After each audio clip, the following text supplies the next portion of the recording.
Hello, everybody, and thank you for tuning in to the Liberty Report. With us today is Daniel McAdams, our co-host. Daniel, good to see you. Welcome back, Dr. Paul. How are you doing? I'm doing well. Traveling the world? Raring, Yeah. finding out what's going on out there and Yeah. seeing how happy or sad the people are. Uh-huh. You know, there's a couple of things going on the news, because a lot of statistics and analysis that we make, we think, well, you know, this is going to have to calm down. Things aren't that bad right now, and the statistics are better. And yet at the same time, there's an exaggeration of there's a great need for this, and you can't let anybody go back to work, and they need re-education, and all these things going on, how bad it is. And we'll try to put that all into a perspective, because sometimes it's the subject, which is the COVID infection, is the one issue, but the other one might be the more tough job that we have is analyzing, coming down on fully understanding the reaction to it. Yeah. Does anybody have an axe to grind? You know, is there any benefits from this? There are, reputations to be protected, salaries to be protected, the whole works. And just think about how many people have literally had to make a decision of giving up their jobs in order to stand on principle and not take the government mandates on medication.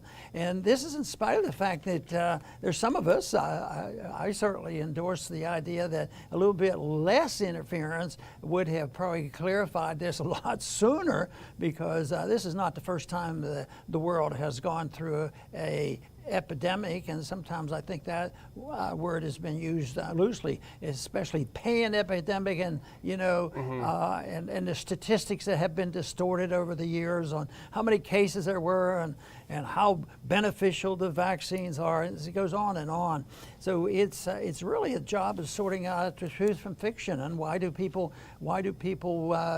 fib on this stuff? And of course, in politics, if things become political, that's their job, is to fool the people in order to promote their fallacies. And of course, it's worse than ever. I didn't think it was nearly as bad when I was in Congress to deceive the people as much as they do. But I think that's been around for a long time. Right now, though, it's getting vicious, and I see that as a consequence of the bankruptcy we're facing, the moral bankruptcy and the fiscal bankruptcy, the financial bankruptcy, that they're up against the wall, and they're not quite willing to admit. Well, let's say this spending is a bipartisan thing, should be dealt with because it's going to get much, much worse.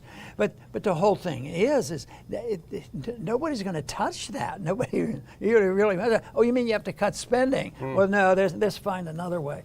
Well, we'll talk a little bit today about some of the things that this kind of a system invites, and that is politics. Once you take, whether it's medicine, education, and turn it over to the politicians, there's going to be political corruption, and there'll be monetary corruption. And I think this is where we are. There's a lot of activity going on. We want to talk about a company that probably hasn't hurt financially in the last year or so. A company called Pfizer, and there was somebody from the FDA quit the FDA and went over and became a big shot at Pfizer. I bet he's making a couple bucks too.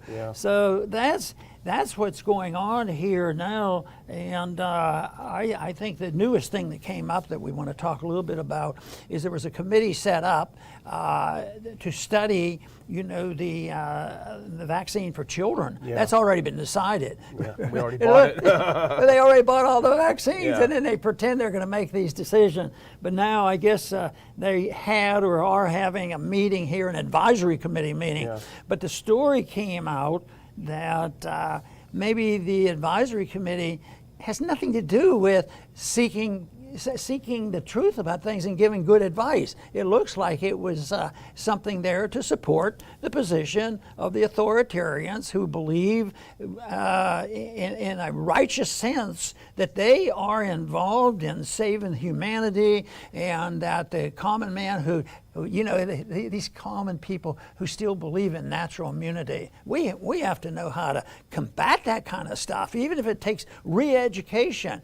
So this is where they are, but right now what they have found out that a lot of the advisors, I don't know, if probably every single one of them on this committee, advising Pfizer, and we're predicting, we have this tough prediction, that they probably will, you know, advised to just go ahead and give them all those shots, because kids need the shots. We need to protect the kids, even if the kids are already protected by natural forces. But that's beside the point. As a matter of fact, that's a negative in itself. You don't even have the right to discuss natural immunity, you know, in an academic setting. They consider this a crime in many ways. You can get into big trouble. So we'll see what happens, but this committee is going to give the advice. And unfortunately, unless the American people wake up a little bit more, their kids are going to get a lot of inoculations, and there's a lot of unknowns about the consequence of taking all these inoculations. Well, the meeting took place, it was a virtual meeting on October 26th, and we noticed this on Zero Hedge, which was very interesting, and it's a pretty well documented piece of research talking about the potential conflicts of interest. You know, there has already been a lot of criticism about the FDA, the study that the FDA cited to bolster its, you know, to back up its decision that children 2 to 11 should take the shot. As you mentioned, we already paid for it. There's been a lot of criticism. It was a very small group. There are a lot of other parts that we can't get into, but the one thing we do want to get into is the makeup of this board that had the initial okay of the vax. And let's look at this first clip, because this is from the FDA's own website, Food and Drug Administration Center for Biologics Evaluation and Research, Office of Vaccine Research Review, 170th meeting of Vaccines and Related Biological Products Advisory Committee, October 26th. And I don't have the whole thing, but this is just to show you that this is their document from their website. And let's just go over a couple of the members, the more seemingly egregious. We already know that, as you say, Scott Gottlieb, who was the head of the FDA, is now on the board of Pfizer. There are plenty of revolving doors between the FDA and Pfizer. But on this particular panel itself, it's pretty interesting. Okay, starting with the acting chair, and we saw his name up there, Dr. Arnold Monto. He's a paid Pfizer consultant as recently as 2018, so he's been paid by Pfizer. Committee member Archana Chatterjee worked on a Pfizer-sponsored research project on vaccines for infants. Myron Levine, he mentored Rachel Simon, who was Senior Director of Vaccine Research and Development at Pfizer. Geeta Swamy, Chair of Pfizer-sponsored and funded, quote, Independent Data Monitoring Committee for Pfizer Group B Streptococcus Vax Program. It's a mouthful. Greg Sylvester had previously served as VP, Vice President for Pfizer Vaccines. And that's just the most obvious. And you say, okay, maybe they're not corrupt. But if you look at a panel that has this many connections to Pfizer, and you look at the company that's going to benefit the most from this ruling that they can be given to kids, and if it doesn't raise an issue, then I don't think you're paying attention. You know, it's just a coincidence, though, that you have a Gottlieb who was running the FDA, all of a sudden is in charge, in many ways, you know, of Pfizer, and they're thinking people should look at this and say, well, this should be very objective. This will be helpful. This will reassure the people who have some concerns about this. But these are the experts, and they're experts in the specialized accounting is what they're an expert in. Yeah. So this is not likely to lead to good things, but I don't think the fight is over. You know, this whole thing about how people are resisting lockdown and vaccinations, and that they're walking off their jobs, and people are starting to resist at school board meetings and things like this. So maybe this isn't over yet, but if the parents Well, the parents are starting to wake up that, you know, the school system and the government system they don't really protect their children, that there will have to be some resistance, because if the switch is turned on tomorrow, and it may have already been turned on, they're going to start this whole thing out. But I think that's the only thing left. There's no court ruling. There's no election that's going to change this. It has to be an immediate reaction to what's going on. And if the parents are content with this and they don't want to look into it's too complicated, you know, it's going to happen. And unfortunately, the overwhelming power and control, because the propaganda machine is going to make somebody, you know, if you have an organization that's advising parents, don't let them do it, don't give it to them, don't give them to them, you know, they're in really big trouble. And there'll be plenty of articles out about, you know, how horrible parents are, that they won't give their kids and save them from this possibility that less than 0.1% they might get very sick from this. You know, it's amazing what they've gotten away with so far. But all I can say is the only thing left is the resistance from the people, just like the resistance are cropping up in other areas of the economy, and people are willing to take risks, speaking out, and actually they put their jobs on the line. You think with a panel like this, you would not have every single person to be absolutely in favor of it. You think you'd, even just for the appearance's sake, have a couple of skeptics, a couple of people who aren't too sure whether the kids need it, particularly, as you point out, when you talk about the risk profile of children 2 to 11, particularly healthy children 2 to 11, that, thank God, don't get sick from this. But no, it's totally packed. They're not even trying to give the appearance of being objective. But here's something, now Chris and I talked about this yesterday, but I have to put this in front of you as a doctor, because this is something that was said by one of the voting members. If we can put it on the screen. This was said at that meeting on the 26th. Dr. Eric Rubin, statement on the safety of the Pfizer vax when talking about children. Here's what he said, quote, "We're never going to learn about how safe the vaccine is until we start giving it." Now, how does that strike you? Does that strike you as the science? That sounds like propaganda. Yeah. Propaganda. What a way to convince people of what we should be doing. Can you imagine what they have to give them if you used every substance like that? Yeah. You know, okay, we have this cow's milk and we have this thing. Everybody has to drink it to prove that it doesn't. Yeah. It's proving a negative is what they're trying to do. Yeah. So I have another thing to go on to if you're ready. I heard you're ready to get a new passport. Yeah. Oh, yeah. You don't want this one. Well, I'll tell you what, it was a great first for cultural Marxists this week. First ever that the U.S. government, I think it says United States. Yes. It's an official passport Official. where they can really reach the truth that people who don't know what they are, if they don't know whether they're female or male, you know, most people still think in terms of boys and girls, men and women, generally, you know, and yet 99% of the promoters of this nonsense, you know, claim nobody knows. Yeah. So therefore, the government's going to help them sort it out. So they've created the first passport. Guess what? If you're really confused and you don't want to say I'm a boy, I'm a girl, or I'm a man, I'm a woman, you can say, you know, I'm X. I'm not, you know, that's part of this thing that I put on about denialism. You aren't anything. Yeah. So they're not anything. XX stands for nihilism, Yeah. you know, that you're not going to have it. And then you have this confusion. Well, how do you separate tax-supported athletics between boys and girls if one's a biological boy running as a biological girl? Yeah. That poses a problem, and that does wake up a few people because it's so silly.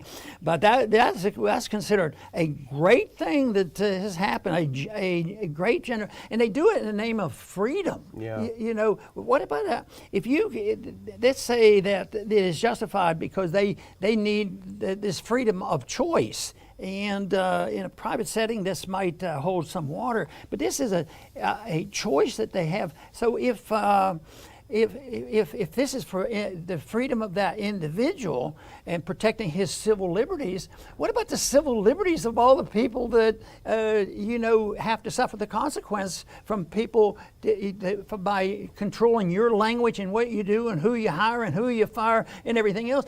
You might have, if you have 100 people and one wants to be X, what you do is you violate the rights of the 99. Yeah. This whole thing, libertarianism isn't this complex, and you can do what you want. You can call yourself XYZ if you want, whatever you want. But unfortunately, under this thing, then we have to contend with the vaccine passports. This whole thing of control, and this is opening up. This is not a victory for libertarianism and freedom of choice.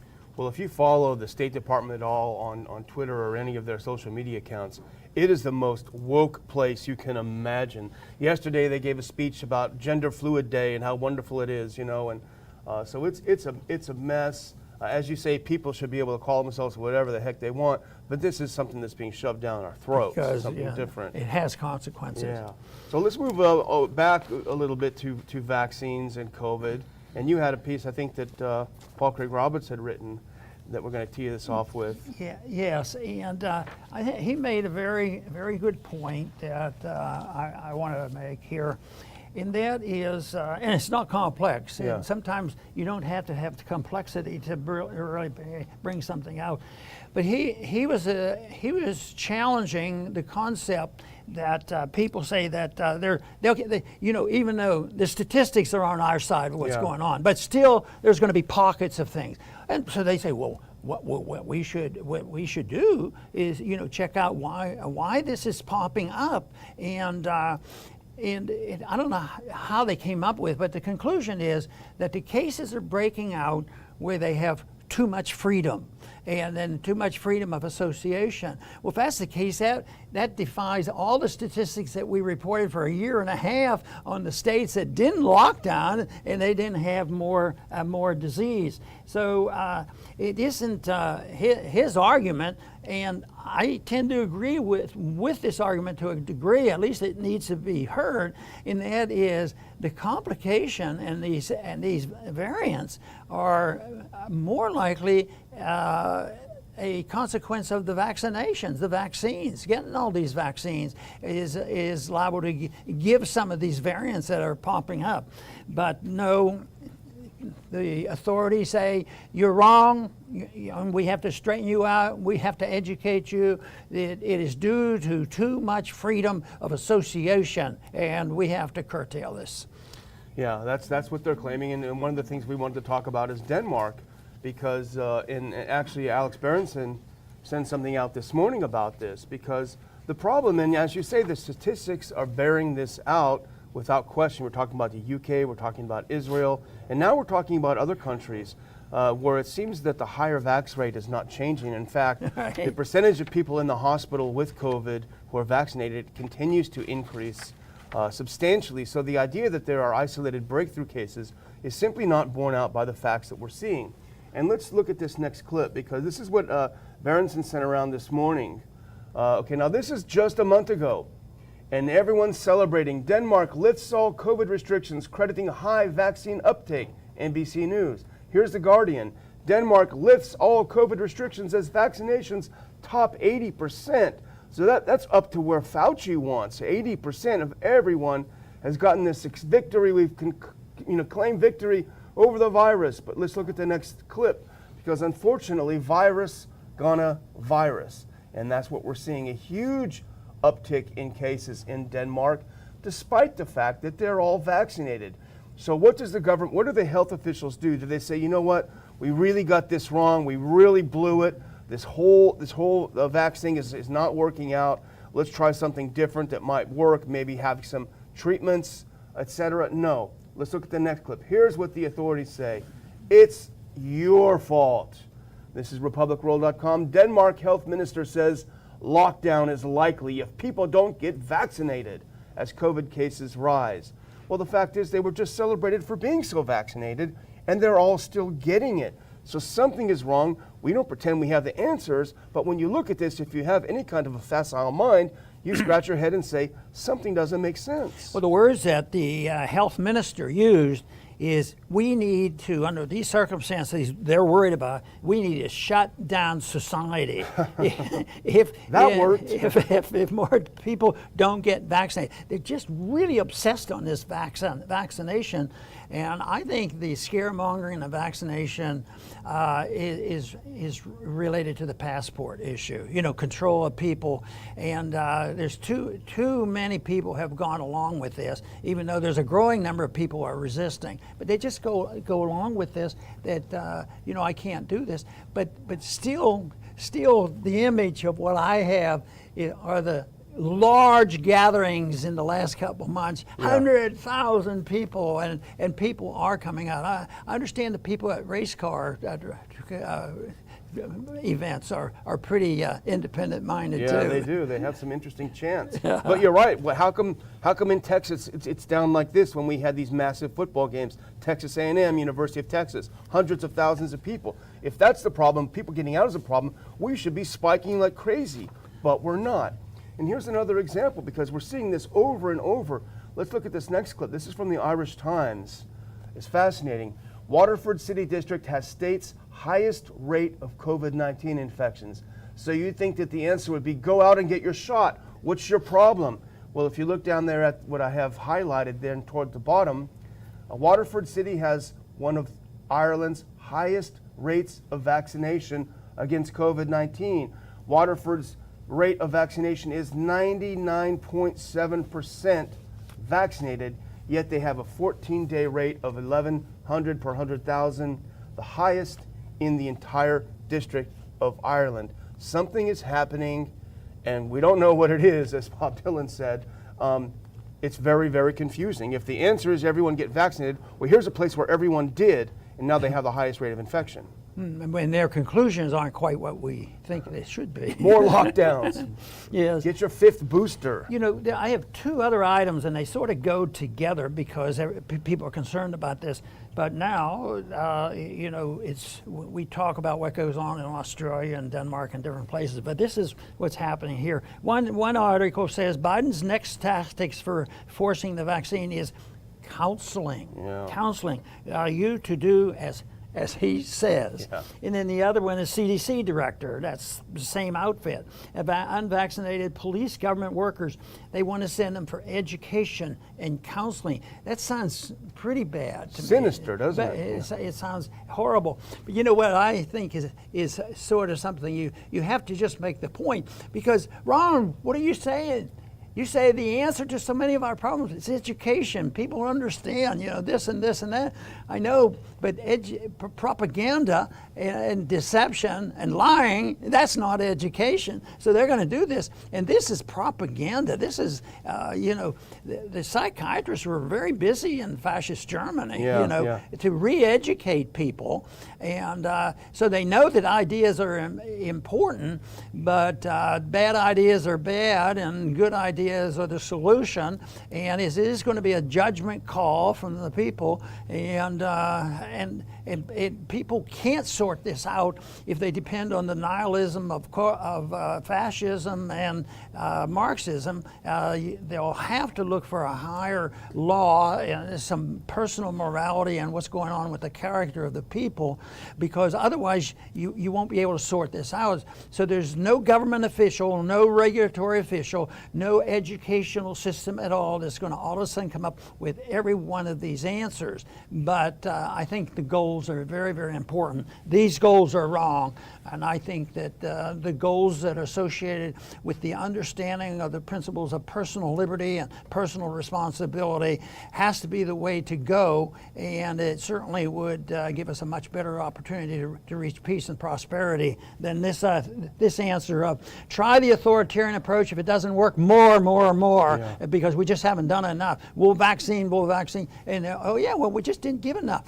That one shot they needed, we decided we needed a booster. Oh, that didn't do so well. And of course, they don't really count the complications. You're not allowed to count the complication of a booster shot until 2 months after they've had it. A lot of the things fall.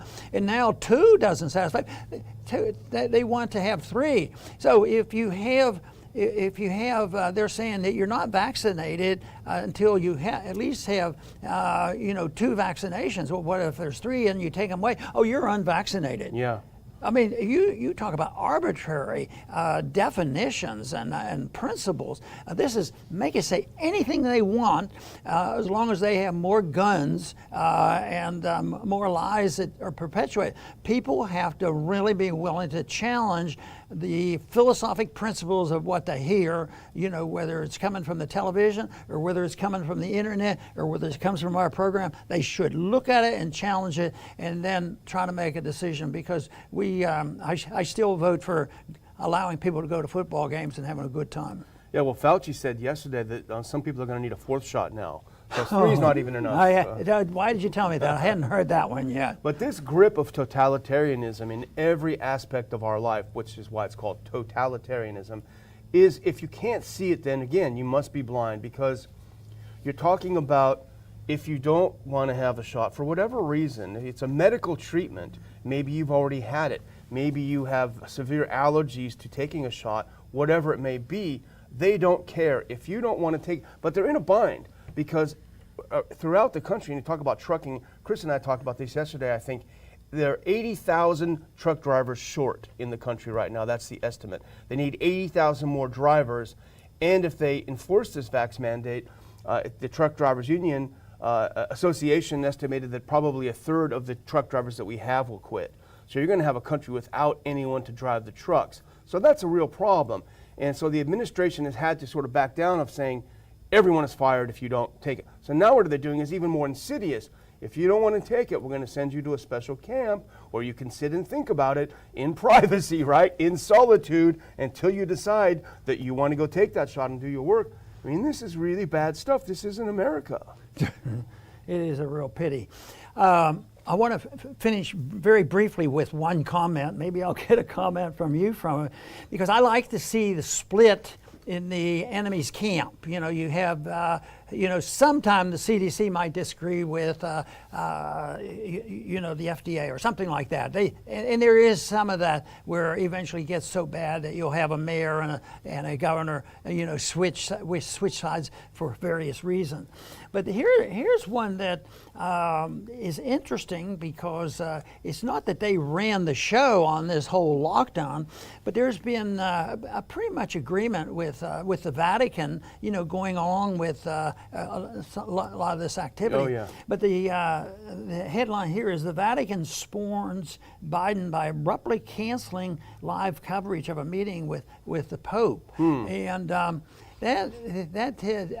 you could maybe spin it in a way and say, well, maybe that's good. But to tell you the truth, I just got a little bit confused on that, on why exactly. And it says it indicated that the Pope was the one that canceled the meeting. But it's too bad that. The practice of medicine hasn't drifted to this point, because we're talking about the practice of medicine is what we're talking about. 90% of what's going on, everything is justified by medicine. Lockdowns and what medicine you're allowed to take and what you're prohibited from doing. And then of course in our lockdown, they kept people out of the churches. You could go to the bar, but you couldn't go to the churches. So religion did get involved in that. And of course, I think religion, when it's part of a libertarian philosophy, it does not provide problems like that. Well, you might just be worried that Biden's going to try to sniff his hair or something, right? Because he's been acting pretty loopy lately. Well, I want to end on a high note, Dr. Paul, on my side of the aisle here, which is to show some video from France. This came out this morning. The French, you would never know if you watch the mainstream media, but all through Europe, there are massive, massive protests against the vaccine passport. People don't want it. The governments don't care. But here's an interesting tactic, and they always have creativity and great tactics on their side. French people are storming stores that are enforcing the green pass, the vaccine passport. They're filling up their carts, and then they're leaving them blocking. Let's look at this clip. Let's look at the video, and you'll see they're leaving them walking out with their carts, blocking the store. This is civil disobedience. They pack their carts full of stuff, and then they have an organized protest. And they're all shouting liberty, liberty, liberty as they walk out of the store leaving carts little things. Now that is one way of protesting this that doesn't harm anyone, that makes a very good point. It's So, good. That's all for me, Dr. Yes, I think that this passport thing is well known, and we talk about it, and it is very symbolic of what's happening, and then the vaccines being involved with the passports. But there's another item that is near the top of the list of the things that we have to be concerned with, because it also deals with the passports, on how you issue the passport. And one thing that puts a monkey wrench in their plans to issue the passport is the people will wake up and say, well, you know, I've had the disease and I've checked and I have the antibodies. Why are you making me take a vaccine? And they do that. And the people are starting to ask questions, though. So the issue of natural immunity is something that's very real. I imagine most doctors that are in my age group, when we went to medical school, I'll bet they all learned something in a very similar fashion about vaccines. Sometimes you could make a vaccine, and sometimes you couldn't make a vaccine. You know, the cold vaccines never worked, and there was a reason for that. And so it is something that. But now they don't come right out and say there's no such thing as natural immunity. It's just that it doesn't count. We're going to ignore you. Yeah. So you still have to take a vaccine shot in order to get your passport. But I don't know if anybody's keeping good statistics on that. But I'm just wondering when they'll measure and let us know on a daily basis how many refuse to take the booster in the last week, every week, because that's what eventually he's going to have to say. But you know what? If we said that in public, we could get into trouble. Yeah. Because we're telling people they should be challenged by public health advice coming from our government, because they have committees to study this. They set them up and they are totally unbiased. They're scientists. They put the best scientists in there to teach us how to take care of this, and so we should be relaxed. And unfortunately and sadly, there's a lot of people that want to, and they've been taught to live within the confines of the government, and they want to go along with it, and many of them do because they want to believe and they don't want to have to get into this fight. But maybe right now we'll see more people going to school board meetings. That school issue, I guess that was in Virginia, and it's ongoing. That is a big issue as far as I'm concerned. And then that introduces the whole notion of the Justice Department, and the FBI, becoming an arm, of the government to try to enforce social conditions and Marxist ideas and this cultural changes, and so people that made the major networks, and a lot of people have seen that, and my prediction is that has helped to waken up a lot of people. So hopefully those instances will continue to be covered. I want to thank everybody for tuning in today to the Liberty Report. We feel very pleased that you continue to support our efforts, and in spite of very often the negative news came out, and today was pointing out some things that aren't exactly encouraging, but at the same time the numbers are better. There's people joining us all the time, and more people will look at this, and just for pragmatic reason that it's better to live in a free society than live in a slave society. People just have to know the difference. People do, deep down in their heart, rather be free, but they're convinced that, oh well, that can't happen. You guys, you libertarians, everybody would starve to death and there'd be no medical care. Well, do you like Fauci running your medical care? I'll tell you what, I can serve you some private medicine that is far superior to the Fauciism that we have to live with today. And that's what we're talking about. We're talking about liberty and freedom of choice. And as far as I'm concerned, if you're seeking peace and prosperity, that's the way to go. I want to thank everybody for tuning in today to the Liberty Report. Please come back soon.